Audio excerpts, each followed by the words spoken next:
Oh well. Hang on a bit. People get tired out. Well, I'll just say 3 minutes about our new building we've got to do for Herman Miller, which is going to really carry on a lot of these concepts. We're using the same size panel, same glass, same external cladding system, basically. But we've put a lot more work in on servicing, because it's really quite a highly serviced building, and hoping to make it so that they can muck about with it and it will continue to work well over a period of time. This was a site over here on this bank of the river. It's really quite a nice setting, actually. Again, next one. At the moment they're in a building which wasn't designed for them, but it's quite an interesting example of inflexibility, because it's 10 foot from floor to underside of this space frame. The space frame is 5 foot deep, so it means a third of the volume of the building is unusable and has to be heated and lit. For instance, when you're into a high percentage of storage, which they're into, it's not the ideal kind of space for them. The next one. And I mean, all this exact same process would have to go on in our building. Next one. And these are the shared chair shells. Waiting for their legs. Next one. Then about 3 or 4 slides on the concept we put to them. Again, it's a vast shed, 2 rows of columns. We had this idea, particularly because it was south face here and very nice sort of outlook, of having what we call movable courtyards. So you could actually insert them, make the facade go in and out again, like that. And you could actually, if you wanted to, wipe that out in the future. I mean, particularly these have already gone. We haven't got the building up yet because of production runs and so on. But you can introduce them at other places to give more opportunity with the actual external skin of the building. Next one. Servicing. We're putting very heavy emphasis on primary runs down the building, like this. And we've got a catwalk in this position with all the services attached to it, running straight from end to end in both those positions, and feeding out in the secondary way, left and right, between secondary beams. Next one. So we gave them a program, which is always a marvellous thing for clients to think about. Next one. That was before we discovered they didn't own the site, which sort of held things up a bit.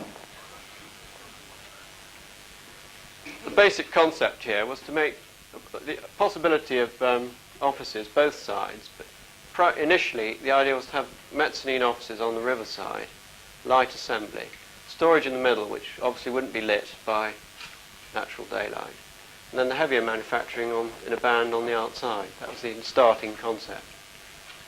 Next one. And then this is sort of a section of the starting concept, storage. At that point we had a big overhang of the roof to try and cut down solar gain on the south side, but it was too expensive in the end. We're working now on a louver panel which will go in and modulate with all the other panels, an external louver panel which will clip into the same gasket system. So you've got a real kind of kit going of interchangeable components.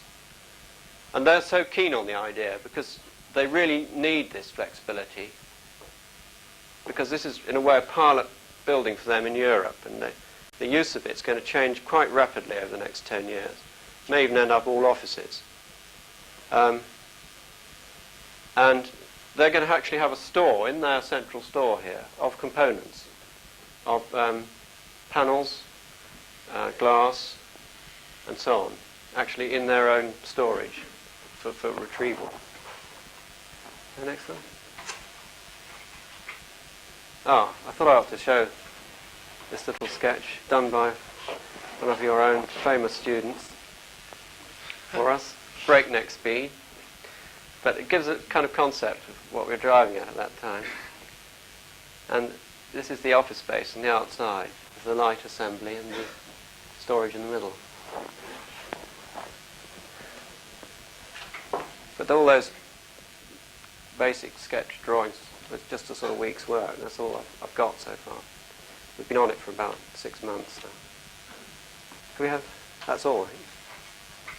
Right, thank you very much.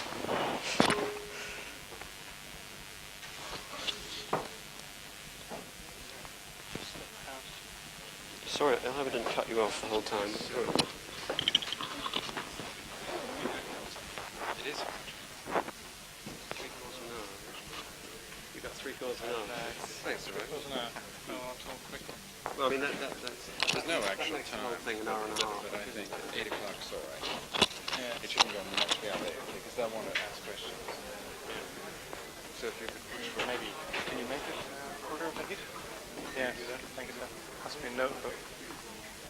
That's my notebook, you know.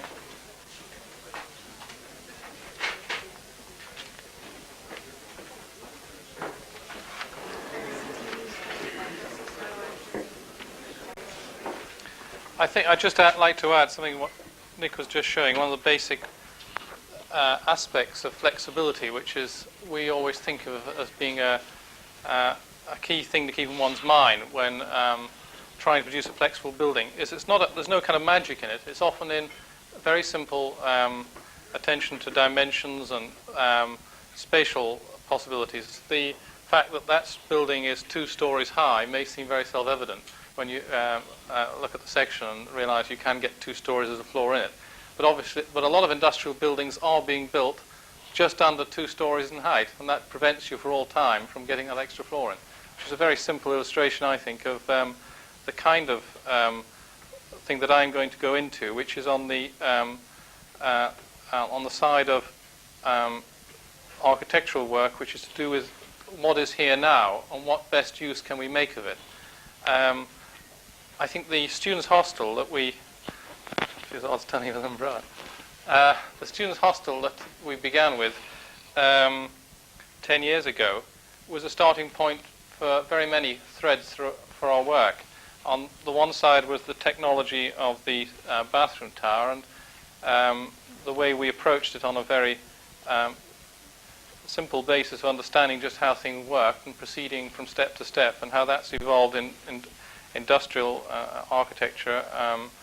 Nick's illustrated. What was on the front of that bathroom tower was a row of 6 houses, which has led us into examining old buildings and what's there in the form of city structure, urban structure, and it led to a lot of projects which haven't been possibly as well illustrated, because there's an essential communication problem about handling new buildings, is that they're very low on image.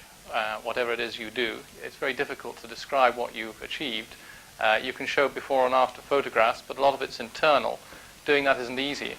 But in fact, it's an activity which I think is going to be an increasing one for architects, particularly in this country. In fact, I would even go as far as to say that a lot of the activities of architects ought to be directed towards what some might feel is a negative activity, which is finding out how much more use we can make of what we've got, looking at buildings as a resource, rather you might look at oil, the way that people have started thinking about oil in a much more critical way of how it can be made to do more now that there's not much of it. I think just the same way you can do the same with buildings. The buildings as a resource has been the kind of theme of our work in conversions. I feel we ought to be distinguished between this kind of activity as a resource approach, which is basically an economic thing, to the conservationist type of approach, which only highlights one aspect of resource, the historic or architecturally important characteristics of certain buildings, which has drawn a lot of attention in this country and isn't, in our view, the whole story. That we have been involved in buildings, by and large, not from the conservationist point of view, we don't in any way decry it. I think it's a very valuable kind of activity. We're not historians, and we don't reckon to get into that kind of restoration and conversion work. So we've been doing buildings for charities, for private developer clients, and for public clients, whether they're local authority or semi-public like housing associations, where they come to us with a building or a group of buildings, and our problem is to look at how best to make use of what they've got. You can approach them from the point of view of how much can you change the buildings. The potential for change in a building is quite an interesting kind of form of mental activity, design activity that you can indulge in. It's quite different to designing a building from scratch. You start looking for keys and threads and ways that you can lead into a solution.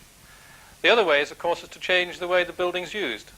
And I don't think this has been examined anything like enough, the patterns of use of buildings after they're there.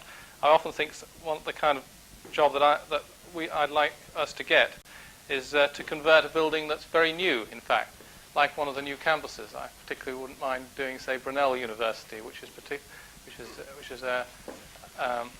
I think is a bit of a horror, but I feel if you had the commission to look at that now, it's at a new resource, and in many ways that makes it a more valuable resource because it's new buildings.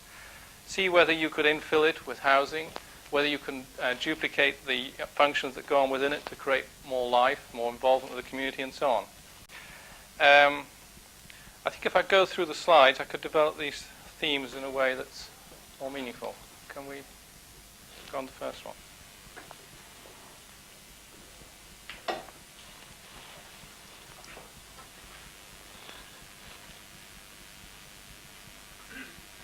Can I have the first one?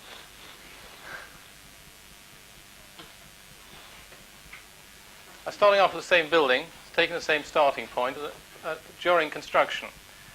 Now, looking at this as a group of 6 buildings, there are some interesting kind of characteristics about them.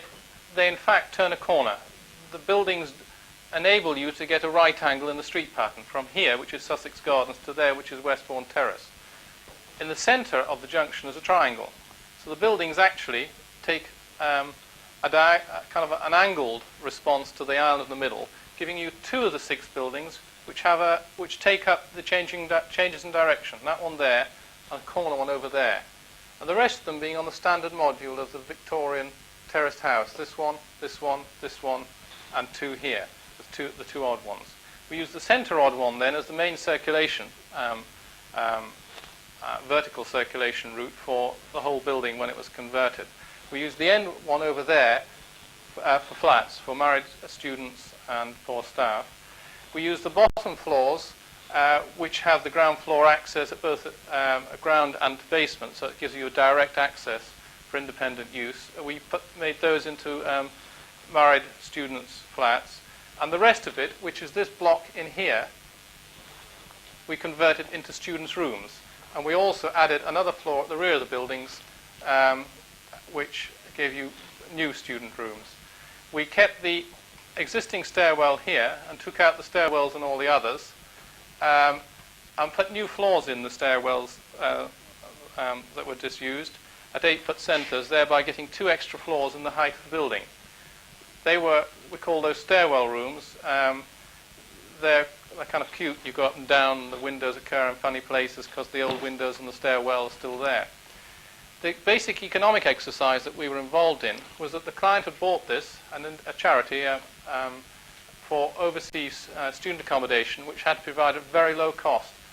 Our kind of cost equation was that he had a finite sum he'd spent on the purchase, which was quite cheap and reflected the state of the buildings. The money he could then spend converting the buildings was not related to how much money he had, but how much he could attract from various grant sources. So we were engaged upon an exercise of seeing the various grant sources, seeing how far we could get rooms to meet their standards. And the thing that kept coming up time and time again was that he was no different to any other building owner in that he wanted to, if he could get the most number of people in it satisfactorily, he would have the most amount of money to spend. So we, in the end, put the service tower at the back, made the most use of these rooms for student rooms, and got a hostel for 200 students, which when it was opened, I think it was £5 a week inclusive of all meals. It cost £2,000 a student for absolutely everything, for the site, for the building works, for the furniture in the rooms, and for all the equipment in the kitchen. That was 1968, mind you, but it still was quite cheap for the time. I think at the time the UGC was spending just slightly over that as its cost limit on building works alone. Next one. These are the stairwell rooms. These are new 8-foot centre rooms at the back. Next one. And into each room we had to put furniture for £71. Our budget was around about that, £71.10 and 9p it comes out to.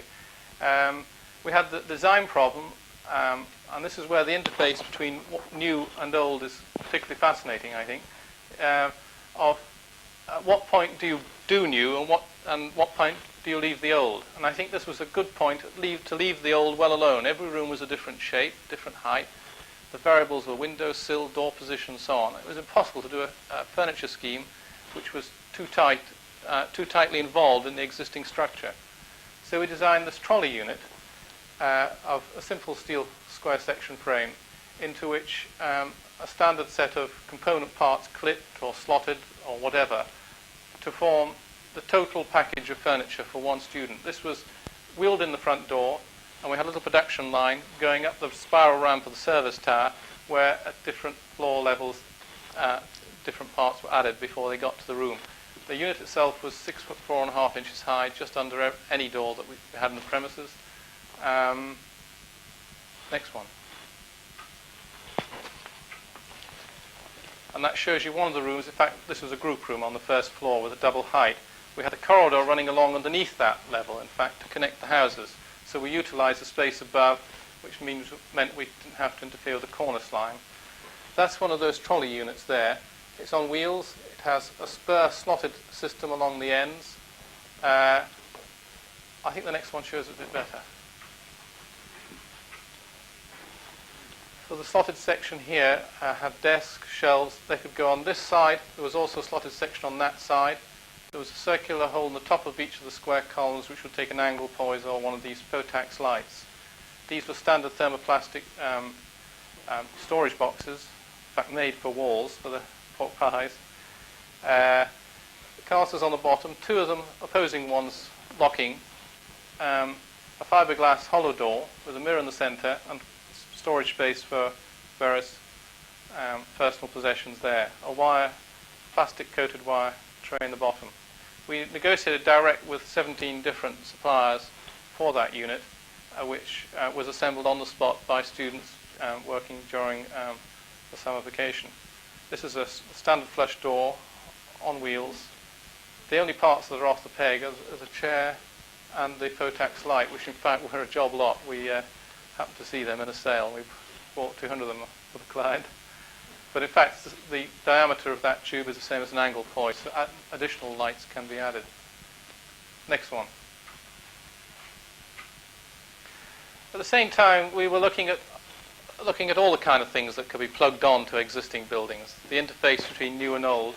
This was a bedroom component that could be added on to an existing house. Not only were we particularly interested then in bathrooms and kitchens, which were very obvious things to add on, but a bedroom component like this would give you the facility for another 3 sleeping places with storage, which can be attached to an existing house along a 10-foot wall here. It was also designed to fit on a standard mobile home carriage so that in conjunction with other component parts of living room and bathroom kitchen, it would also form a mobile home unit. Next one. That's a bathroom kitchen component part. The idea behind this was trying to find ways that the mobile home industry and the standard building industry could interrelate, not in the conventional sense of just using the mobile home straight, but seeing whether there was a way of breaking what a mobile home provided down into more component parts that could be added to existing buildings. So that's a bathroom kitchen unit. Next one. And that was a small service unit for out-of-the-way places. With anyway, next one. And at the same time, because we set up in our practice was established without capital, we started off with the first fee payment in advance of £500. And we had an attitude that we were here, we were going to practice. We weren't going to wait till the right commission came along and do nothing in between time. We thought we'd just keep going and take what came along in the belief that a bit of better and more intelligent thought, hopefully, more creative thought, would improve any kind of job, no matter what the commission was. So we took on jobs like, these were what we call splits in the East End, where we divided houses into two. We had a very standardized approach for these. We used to do about 6 a week for a consortium of a building society and a developer and a builder. And they used to sell these on Saturday mornings, believe it or not, have a little queue outside. In fact, they were doing them at one time. I think this was in East Ham. I think at one stage he was actually producing more units than the local authority was per week. Next one. Just a bit after that, we got involved in a very interesting piece of resource analysis, which was at Millman Street, where we were asked to look at 2 rows of existing houses. There were 12 existing houses to be converted to give 70 units, 160 people. 252,000 contract to finish, August 72, cost of 3,600 per unit, 1,580 per person. In fact, what happened was that the delays were so long in getting the conversion of these going. It was always much easier, becoming less so, in many ways, thankfully, to pull buildings down. In those days, it was very easy to pull buildings down and start new, but it was very difficult to make a case for keeping them. And the result was from 70 to 73, 74, there was a total change because the buildings deteriorated just too far while people were talking. And you can see the difference. It's costing 17,000 per unit. They won't be ready, in fact, until about another 18 months from now. 4,500 per person, as against 3,600 per unit and 1,580, and to be completed in August 72. I think that throws up one of the most interesting aspects of buildings as a resource, that the redevelopment process itself throws up a shortage, which means at any one time in London, for example, there must be a considerable shortage of houses as a result of redevelopment being carried out, hopefully for a gain at the end of the day. And expressing this in terms of either family weeks or family years has been one of the exercises we've been involved in later on, large estates for a local authority. Next one. This is Park Road, the aluminium block of flats, where flexibility in new buildings, I know people ask questions about how much flexibility is the client actually enjoying. Our argument is often that the client may not enjoy any flexibility, he may not want to. But the change cycle of buildings does exist and will always exist. The fact is that by continuously changing other people's buildings that have been at 5, 10, 20, sometimes 100 years, we feel we've become very conscious that our own buildings are never going to be in the form that they're in now for all time. The use may change, the mix may change, maybe the same use but different mix of dwelling types. The density may change, but probably more likely than anything else, the servicing level will change. That's one of the main things that has changed, particularly in the residential side. And the Park Road plan is a considerably flexible building in our view. It's a very compact core. The public circulation hatched, pair of bathrooms, the lifts and the stairs, and the only other plumbing away from that is a small stack for the kitchen plumbing here, one on the opposing side. This is as built with a 2-bedroom flat and a 1-bedroom flat with another 2 and another 1. Next one. But the possibility of changing to 14 bed sitters or lots of other permutations are there. And in fact, for bed sitting rooms, we worked out that this would compare very favourably with the UGC expenditure on students' hostels at that time. So even not only architecturally, but as an economic package, it stood up to change. Next one. This is inside one of the flats. Not entirely typical, but next one.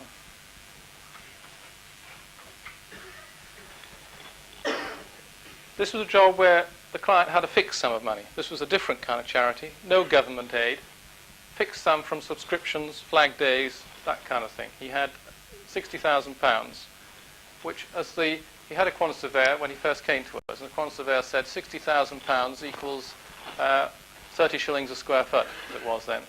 He said, you can't do it.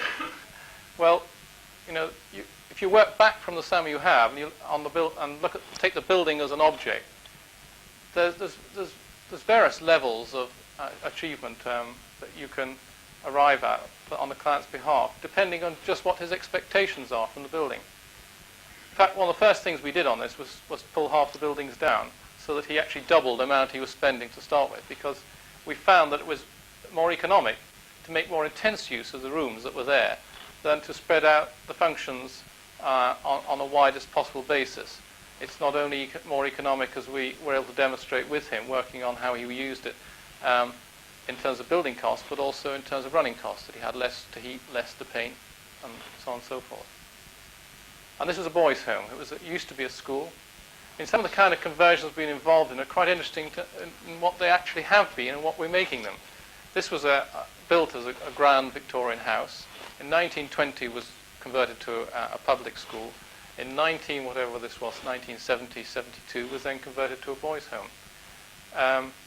We've got all kinds of different permutations on this theme. We've got laundries that have been converted to recording studios. One of the oddest ones is at the moment we're doing a warehouse, a very large warehouse in the centre of the City of London, that was converted to a hotel during the hotel boom of about 3 or 4 years ago with government grants, and is now being converted to a single-person's hostel. It's not entirely different to a hotel use, you might think, but in fact, to attract DOE grants, it has to be an entirely different building, because that's the way they choose to be. Next one. This is a before. The next one's an after, I think. Yes, I think that's the same stair. We made a maximum use possible of every inch of space, so little sitting areas occurred on half landings and so on. I think often the sheer intensity of use heightens the value of a building. I hardly need to say that standing here in the AA, but it's often hard to get this over if I'm talking to students at somewhere like the Central Poly, where I was recently, and saying, what are all these empty rooms doing? Why are there so many empty rooms around the place? And the standard answer was, don't tell anyone, otherwise we'll lose them.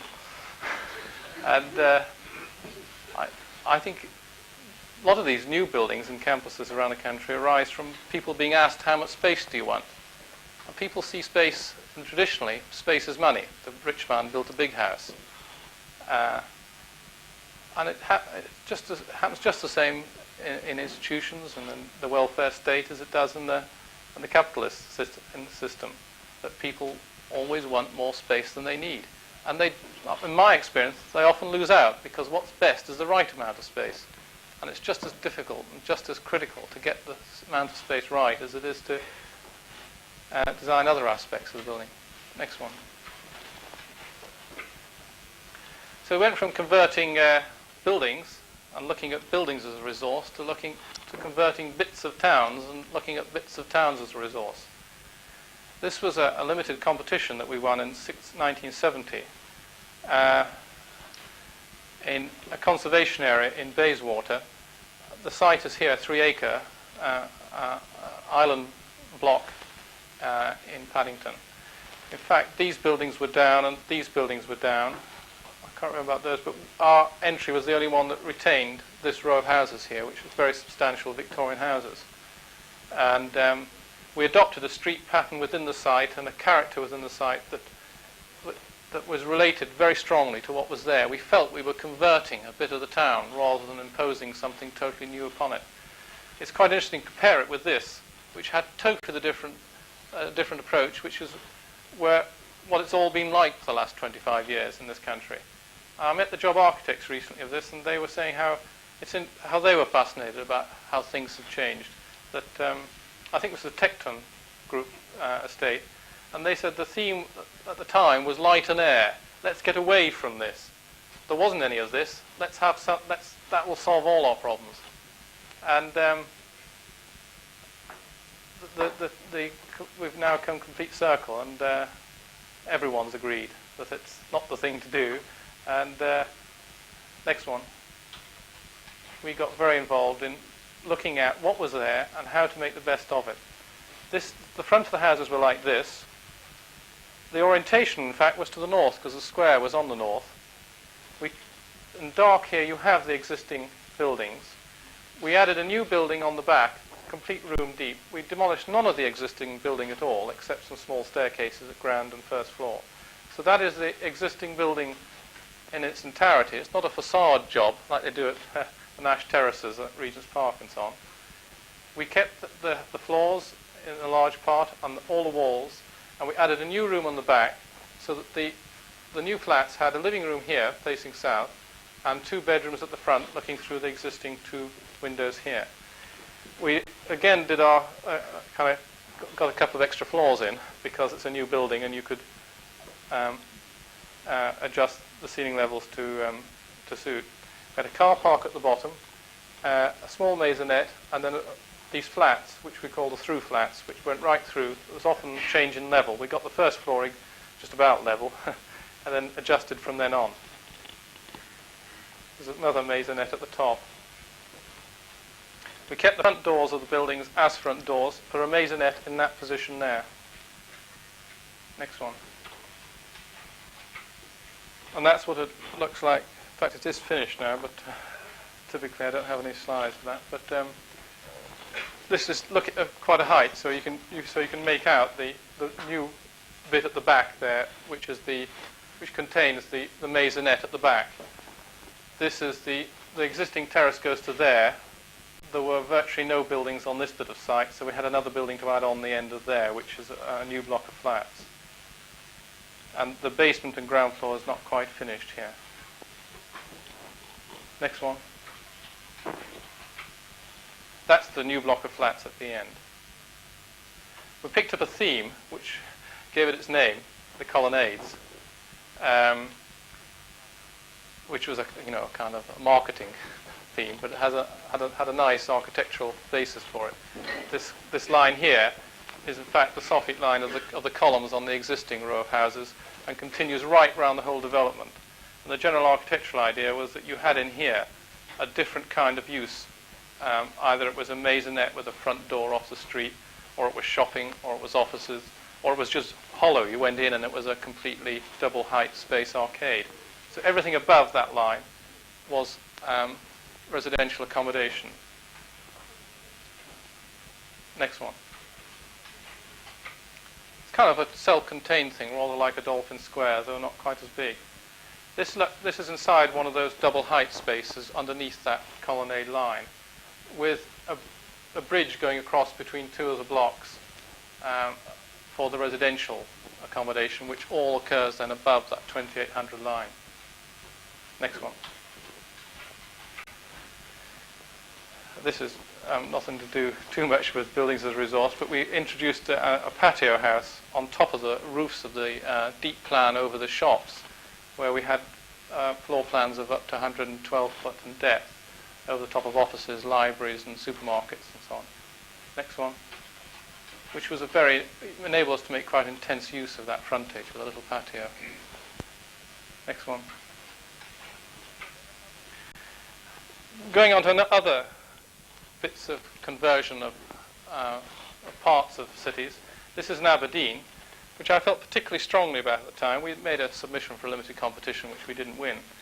Having been brought up in Newcastle and having seen what they'd done to Newcastle in the last 10 years, I felt that Aberdeen could well go the same way, have the kind of the Brasilia ambition of doing what they thought everybody else had done, by tearing the whole place down, starting again. Our submission was very much to look at what was valuable about what was there, where we built new, to really think hard about what was new in terms of making it technically and suitable and, if necessary, as up to date as possible, and making it flexible, bearing in mind what might happen to it in the future. But looking also what was there. Aberdeen's all made of granite, and it's the most kind of magnificent resource. Granite is very labour intensive, having the sheer cost of getting it there, and the value in terms of how long it can last from now were the arguments that we put forward for retaining it. In addition, of course, they look very charming, but that also can be regarded as a resource. It's the resource of people building often individual buildings over a period of time, which take a lot of working out. That when there's a gap on this site, and this chap's here and this chap's here, back in 1890 or whenever it was, he had to work out how to fit in between these two, and that's an investment which I don't think you can just pull down too readily without looking at whether it's got certain value. And by and large, the value that everyone's seized on is the kind of character value that maybe often be a bit twee, but it's something that can't be ignored. In fact, what we did was brought in the new shopping totally at the rear of these streets, and used the existing shop fronts to get into shopping that's below that level there. So we argued that large shop units, the type that they wanted to attract, the superstores, such as they have in London, could easily operate, we argued, within shop frontages like this. They didn't have to pull it all down. The shop accommodation could be below a new raised level at the rear, utilising falls in the site and so on. Next one. Oh, that focuses better than that. They're the elevations of the streets concerned. There was a fall down here. The main shopping street, in fact, was in a dip. So the servicing can come in at the rear, and the upper level platform can occur at a level which fades out up here, whilst the shoppers continue at a lower level in here. So we kind of juggle the sections to achieve this the structuring of new and old. Next one. The next one. And similarly, we're involved in one in Manchester, which I think may well in time prove to be more successful than we were in Aberdeen.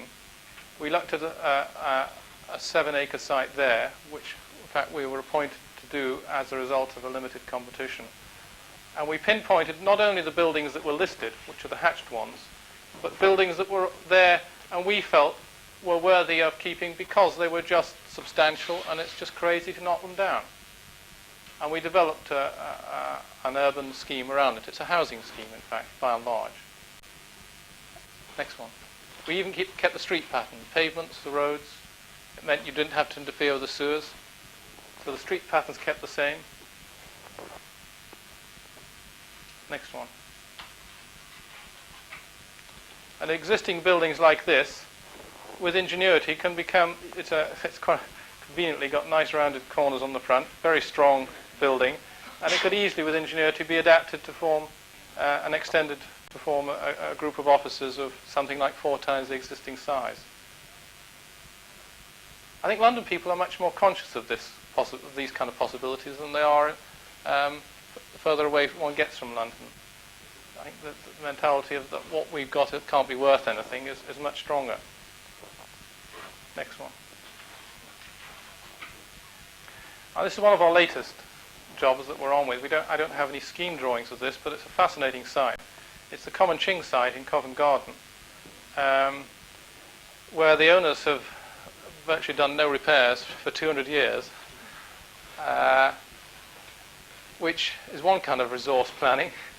It has meant that time's caught up with them now, in many ways, with a vengeance. Their buildings are now so dilapidated they'll have to do something. But the kind of public consciousness about existing buildings has become very acute. And having done nothing to them, they've actually turned out to be complete originals in every sense of the word. And practically every building on the site, but about 4 or 5, have been listed. And so they're stuck with them now. They can't pull them down now that they've actually used them out like an old pair of shoes that they've got the most out of. They just can't do it anymore by their original approach. So we're appraising the whole of these buildings hopefully from every aspect of what kind of resource do they represent. It's interesting how it has developed. You get quite involved in the history of things, that the corners have always been more valuable. So they're higher density, here, here, and here. And they're also newer because they tended to respond more to changes in investment and demand over the course of history. So these are not listed, the corner ones. So that's where we intend to start, is by advising them to look for new buildings on those sites which will throw up a value which will enable them then to borrow against to actually start improving gradually the buildings that remain. The buildings in the centre are not listed. The centre we see as quite a key to the redevelopment of the site. And if we clear that, we can start having an introverted space as well as the extroverted space of the streets. Next one. That illustrates that. This is the buildings that are kept and the street frontages. These are the new ones here, here, and here. Next one. The final thing I want to show is our latest thing we've just finished, which is a study project for Westminster of 1,000 dwellings. I think it's certainly one of the most ambitious study projects we've done. Whether anything's done, I'm sure it will be. When it's done, and at what pace it's done, and so on, I can't really say. I think it's all in the hands of the politicians, and it would be a shame if it was done too slowly, because just as the buildings are a resource, what we became very conscious of on this project was the fact that the community is a resource, that the people have lived there from... we've met several people who've been born in these buildings, and we're now in 60s and 70s. They've grown up there, their parents had died, and they were living out their lives in these buildings and had relationships, not only with people in the building, but with their welfare officer, and so on and so forth. It's the interaction of the people with their environment at this kind of level of personal economics is quite a critical factor in resource planning. If you look at this room, the first thing you notice is that people have got their outdoor clothes on, and that's because there's no fire on, no heating. The kitchen's in the living room, virtually no storage. I think it's quite underestimated how much of the buildings in London, in this country, are like this. But I think it's being used by politicians the wrong way. I think the argument has often been, well, let's pull it all down, it's a shocking shame, let's show them that we can make a new start. And that has always been the most popular approach. It has lots of attractions politically. One of the prime ones being that it's difficult to really convince people that a building improved by rehabilitation, or whatever you like to call it, is an asset to the community, whereas housing gain has kind of a magic word to it.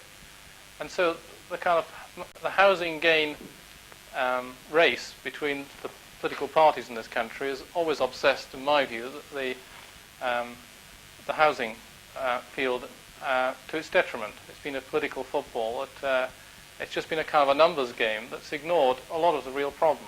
Because in many ways, I think, we probably have enough houses at the moment. I know that people do live in very desperate situations and the waiting lists are enormous. But that doesn't mean to say we don't have enough houses. And just building more and more may be in no way helping the problem. It's just diverting a limited amount of resources, the cash that we have in the Treasury, in directions that are not going to suit anyone. It certainly, in many ways, doesn't suit the resource of the community that's there. And it leaves these buildings, which often have a useful life in them, in excess of many new buildings, it leaves them to deteriorate to a point where that considerable useful life is no longer possible. The yardstick on repair and conversion in this country that for attracting government aid is 30 years. In our report, time and again, we actually said that in our view, this building has a future life capability in excess of a new building.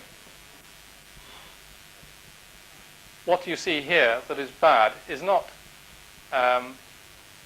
the kind of the building in itself inherently. It's everything to do with the organisation of the structure of the services, the use of the rooms, the and the approach to the people in it.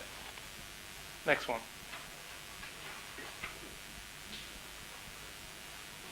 This is another kitchen. This is another interesting feature that we look at these buildings and think, isn't it terrible, this town they were pulled down, fancy a building like that once upon a time. Of course they never did. This has been converted twice. If one was a 20th century archaeologist, you could actually pinpoint just at what time this was converted. It was probably about, 1938. Built in, say, 1890 and converted twice since. Usually related to government improvement programs when finance was available. And also when people became more conscious of different servicing levels now being needed in houses. So that the bathroom is a new addition in this flat. It's previously their bathrooms were, they bathed in their house in the tin bath without plumbing. And they had lavatories outside in the yard. In fact, every single one was like that when it was built. But virtually none of them are like that now, because they've been converted at least twice during their lives. All the buildings we looked at were pre-1940, post-1890. Next one.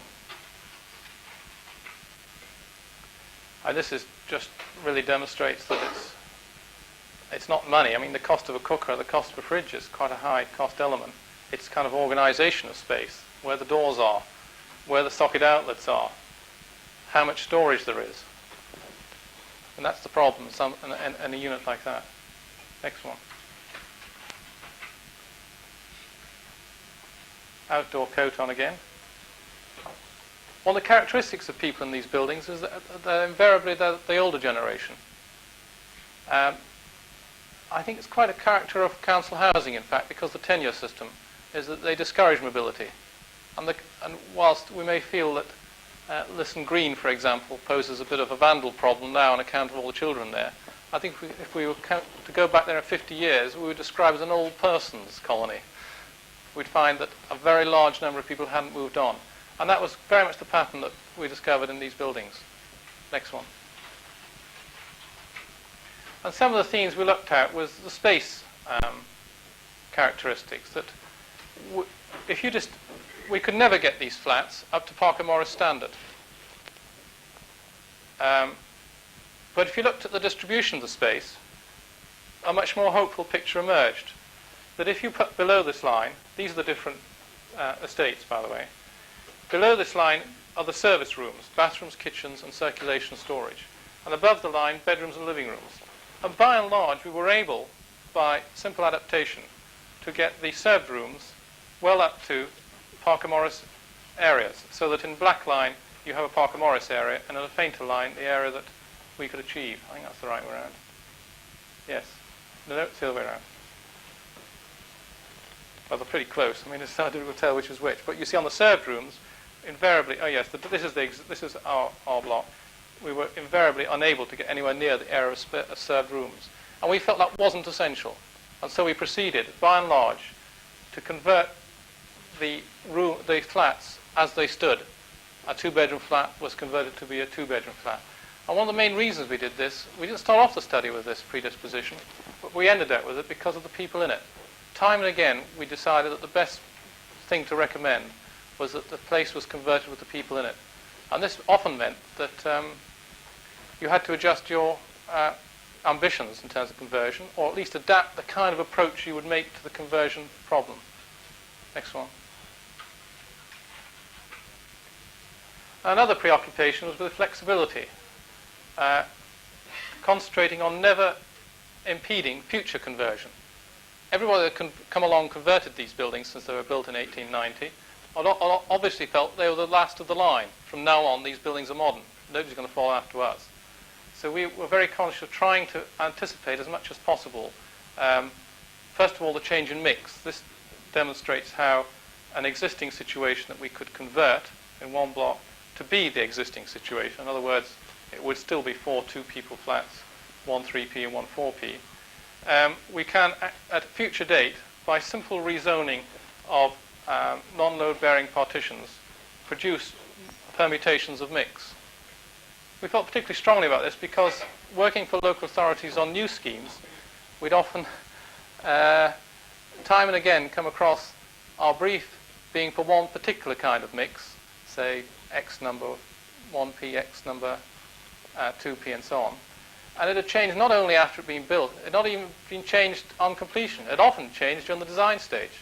So the element of flexibility you can build into a new design, and to some extent we regard this as a new design in terms of from the mix aspect, the more you leave yourselves open to continuously anticipate the changing needs of the local authority program. Next one.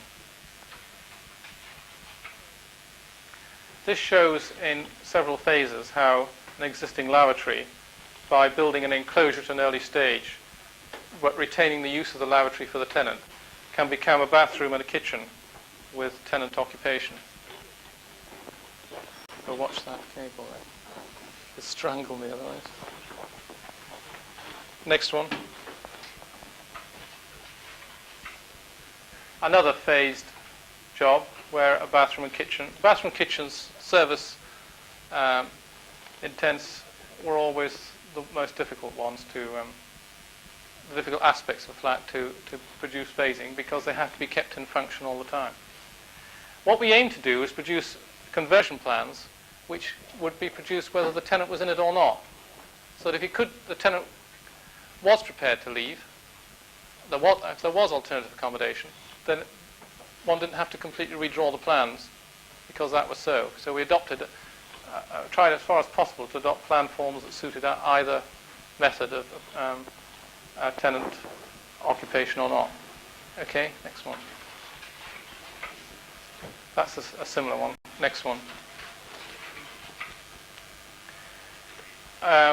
We went into how plumbing can be phased in and out, because most of it's external plumbing. Obviously, if you're going to have people in situ, you've got to have pipes functioning. Very simple, obvious thing, but it can often create quite a problem. Next one. Oh. Some of these charts. We went into the housing repair and maintenance expenditure for each estate, which threw up some quite interesting figures. There's quite a variation. But the one characteristic of all these estates was how very low the vandalism was. I think this is a reflection both of the community being settled and also the large number of older people in them. Next one. I think it's time short. I'll go through these charts fairly quickly. Can you just go through them and I won't refer to them?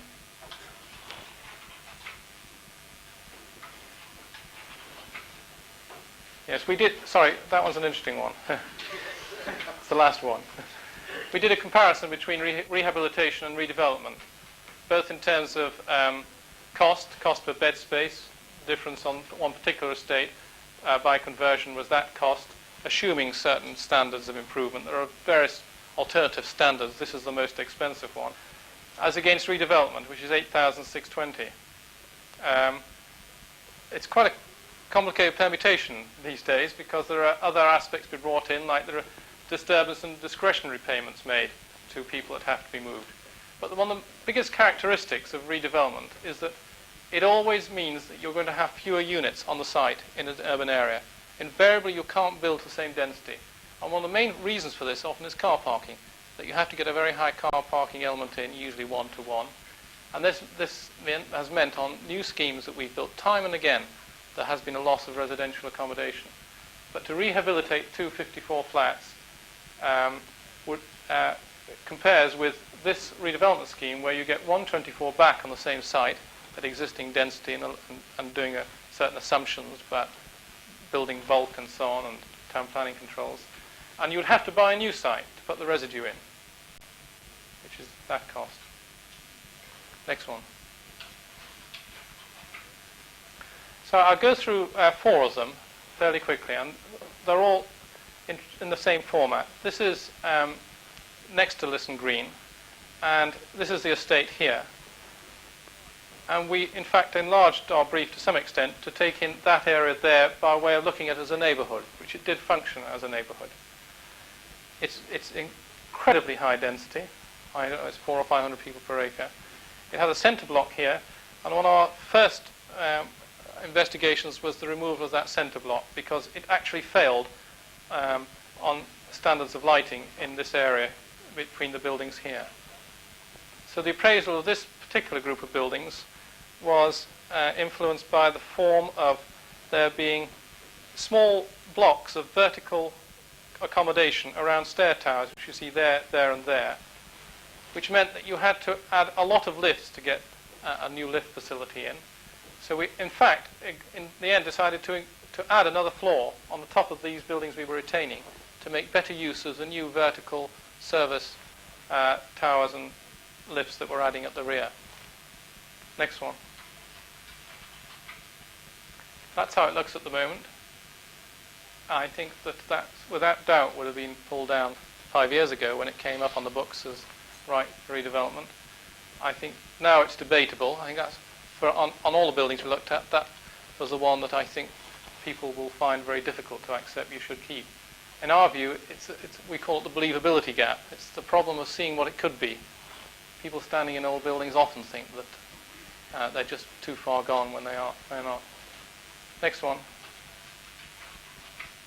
That's what it looks like inside the courtyard. You see the vertical concentration. There's a service unit there and a stair in that area there, and another one here. So that meant we had quite a problem in analysing the existing plan form in trying to utilise what was there rather than blasting a new corridor through, which would have been very uneconomic and meant a lot of people moving out. So we, in fact, took this block down, proposed to take this block down, and proposed to put another floor up here, which the loading could be taken on the existing, very substantial building indeed, 1890. Next one. And that's the existing plan form, with a division there between this vertical group of flats, 4 flats around the staircase, 6-floor walk-up. Another one here, stair here. You go in, go through the living room to the bedroom, scullery, a WC off the scullery, no bathroom. Very typical. Next one. We met several people who were in the 70s that lived at the top of buildings like this. And this is the proposal. Introducing means of escape, very simple form, just a balcony clipped on, bedroom to bedroom. A new service addition at the back so that the bathrooms can be added with minimum disturbance to the existing flat. And a grouping of service calls here and over here, and a lift at the back. Next one.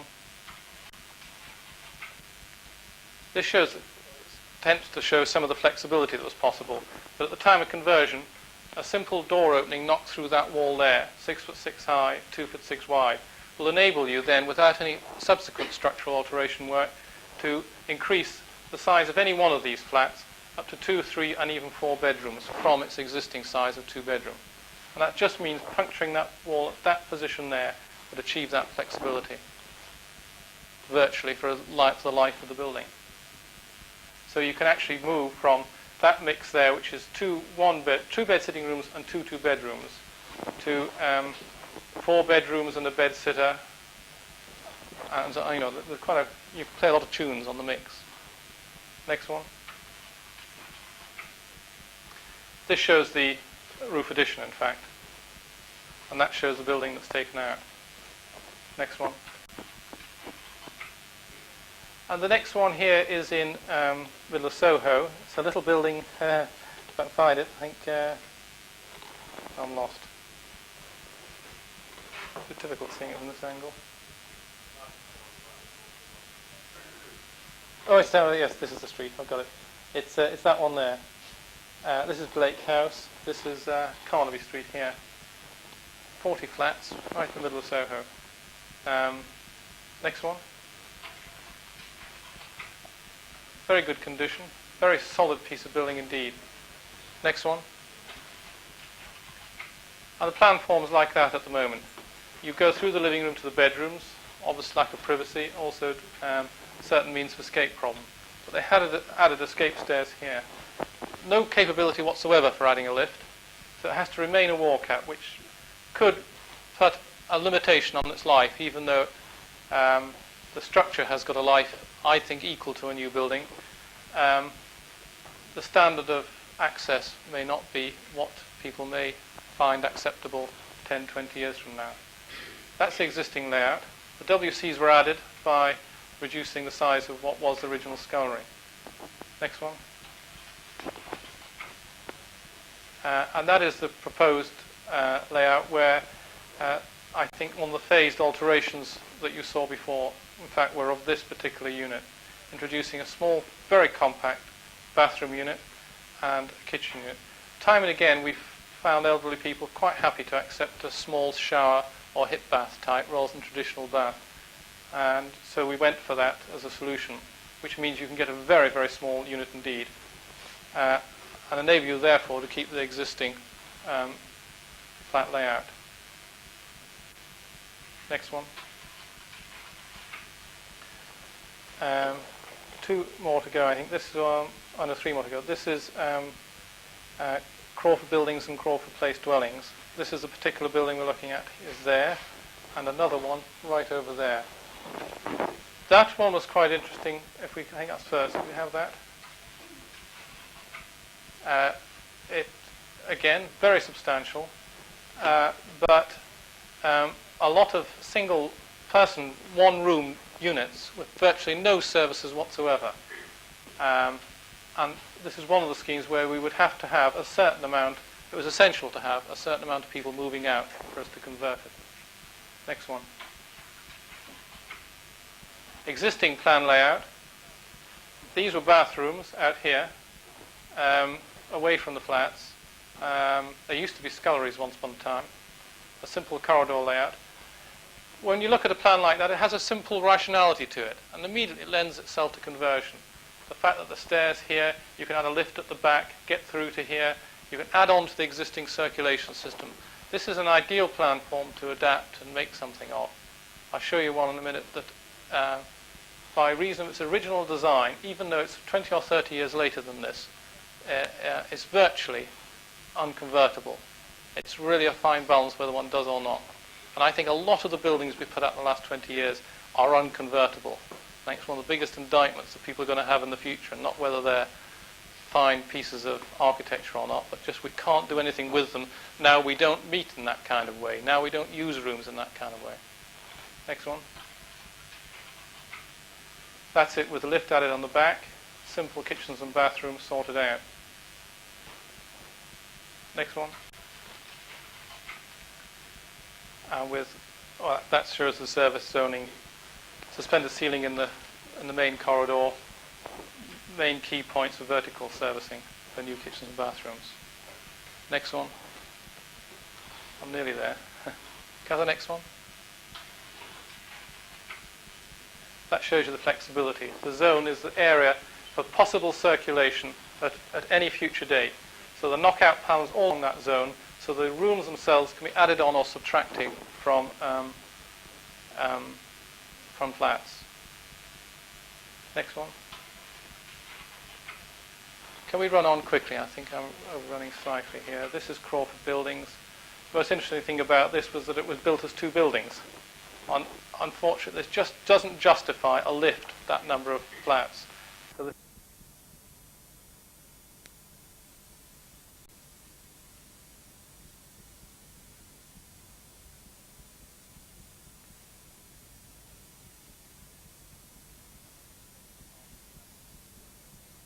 add the new lift on, in fact, in this position over here. Next one, which shows that arrangement. How's it?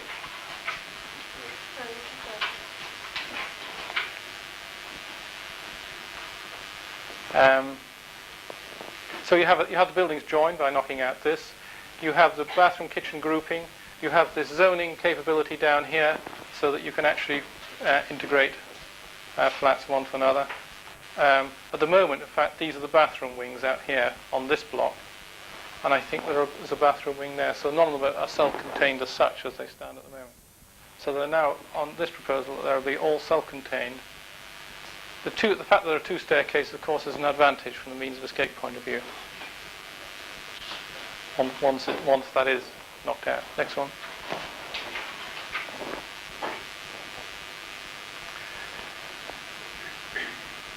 That is a comparison of redevelopers against the loss that you would get from redeveloping would be 50% of the habitable rooms, 33% of the people. On the other scheme that we saw, the first one, it's continued on over the other page. Next one. Where am I now? Oh, this is the one that was laid out originally in this rather complicated form, which does not lend itself to conversion, and was the newest building we looked at. We found a way of doing it, but it's pretty difficult. Next one. Very sound. There's certain structural problems because of the way it's designed. The mansard form, very badly detailed. That's another aspect of future life, is detailing, of course, the life of detailing.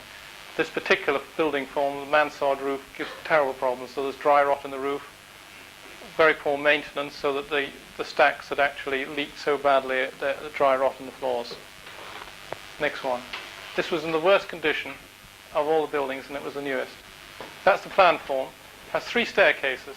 It's a 5-story building, so the caretaker, if he's only making 3 visits in one day, and they're each on the 5th floor, he has to climb 15 floors. And yet there's only a thin wall between the two there to get from one to the other. Yet it's not there. So that was the first thing we felt essential to include, was some kind of horizontal linkage. Next one. The addition of a lift, that position, that or that. It was rather difficult to know where to put the lift in this one because it was a very tight rear sight due to the fact he'd come staggering into it, the original architect. But this little outdoor balcony here and there, at the joints, as it were, enables you to make a new corridor that actually goes right round the whole thing. Obviously, for a building as complicated as that, it was necessary for all the people to move out before it could be converted. Next one. And next one, that's servicing.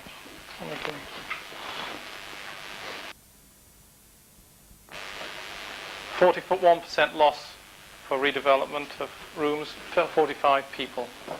Next one. And this is the last estate, and the largest, Ebury Bridge, down in Victoria. Several blocks of the 1930s, like this, where the deficit was primarily environmental. And I think that's quite fascinating, that the building life was being limited because when you walk round it, it was just an awful place.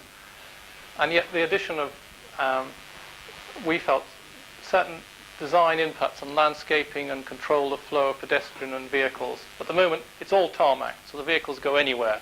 It's a landlord's type of estate.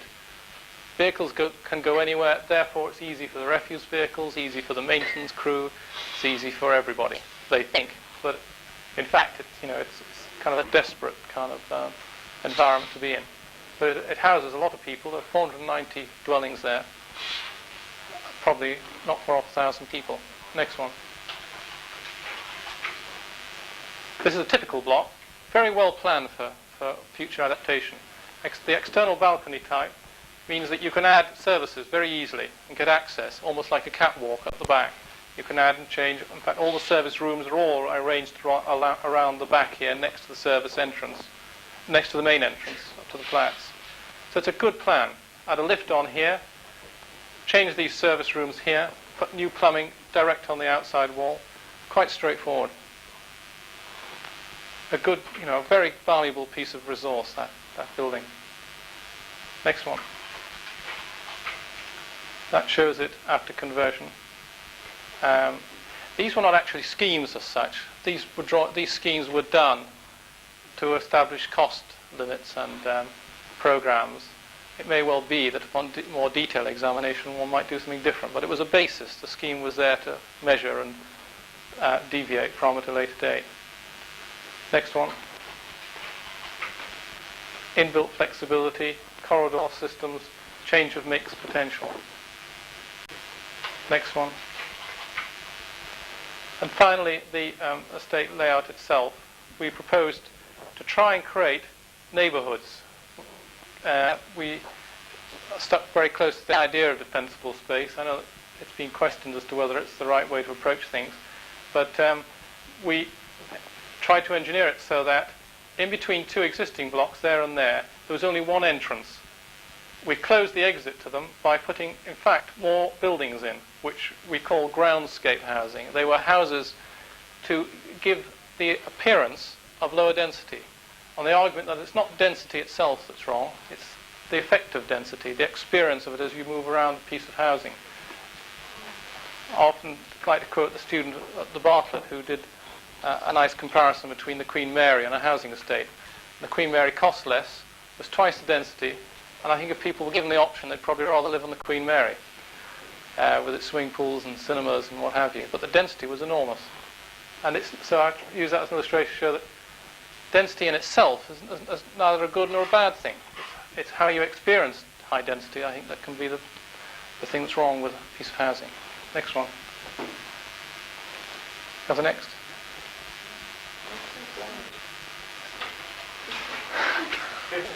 That's how it looks at the moment. So we saw these little entrance courtyards, which are all tarmacked at the moment. There's the access balconies. We saw us creating a courtyard out of that, which was only for the residents. Next one. I don't know why that comes through very clearly. You only use about 2 trees in the middle. It's quite different. In which case you can spend a lot of money on both of them, which is not a lot. You know, £100 each tree is £200 fully guaranteed. But the idea is to create raised wall planting areas so that there's no entrance from this side, there's only one from the other, to give over as much of the ground floor as possible to private use, so that the bottom units become little units with gardens, so that the actual amount that's used by the public is extremely limited, so that the maintenance costs are cut and the personal involvement's increased. Next one. That's another courtyard. That's a U-shaped block. Access balcony. That has a lift. It's one of the few that's had a lift added. Next one.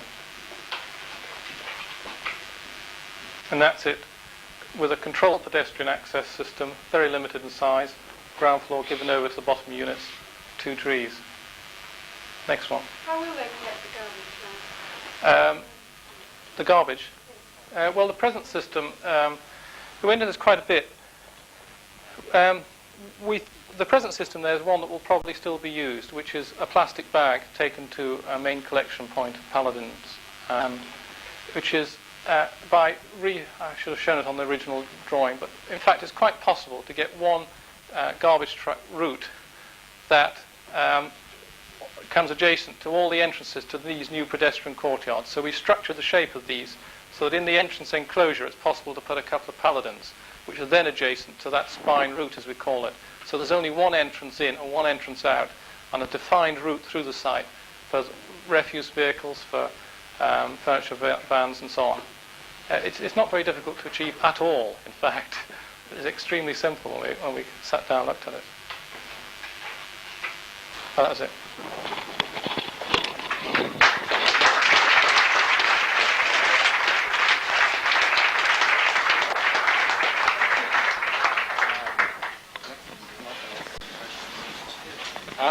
I think that it's awfully late in the evening. We have some time for some questions, but those of you who want to go to dinner are invited to leave now, and we'll have questions in 1 minute.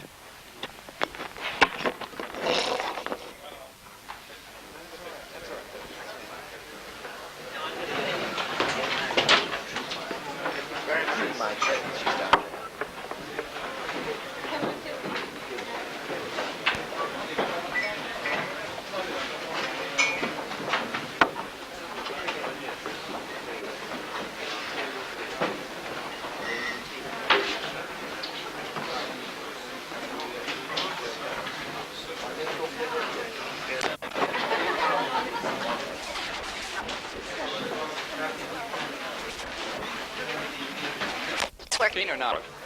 Can you? Is it working back there? Can you hear us back there? Or should we start? Can you raise your? Can you wave at me if you can hear me in the back? Can you? No. You don't wave. No. Well, I invite questions from the floor.